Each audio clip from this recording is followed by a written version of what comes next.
ভগবানের বিচার সবসময় দেরিতেই হয়। আমি এটাই ছোটোবেলা থেকে জেনে এসেছি যে না, ভগবান ঠিক বিচার করবে একদিন না একদিন, তবে হ্যাঁ, ভগবানের বিচারটা একটু দেরিতেই হয়।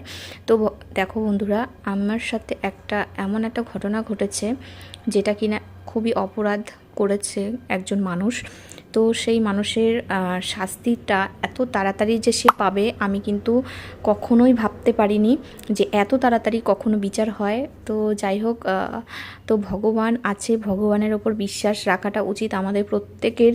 আমরা যত সনাতনী আছে, আমাদের ভগবানের প্রতি আস্থা রাখাটা দরকার। তো আমি ভগবান যে এত তাড়াতাড়ি আমার বিচারটা করেছে, তো আমি সেই জন্য ভগবানের কাছে যে কী বলে মাথা নিচু করবো আমি সে বুঝতে পারছি না।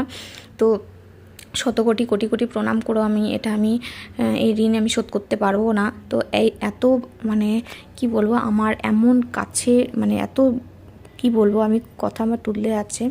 তো এরকম শত্রুর যে বিনাশটা এত তাড়াতাড়ি হবে, আমি সত্যি বিশ্বাস করতে পারিনি যে শত্রুর বিনাশ এত তাড়াতাড়ি হয়। ভগবানের দ্বারা আমার এটা হয়েছে। তো ভগবান না থাকলে, ঈশ্বর না থাকলে কিন্তু এটা সম্ভব ছিল না।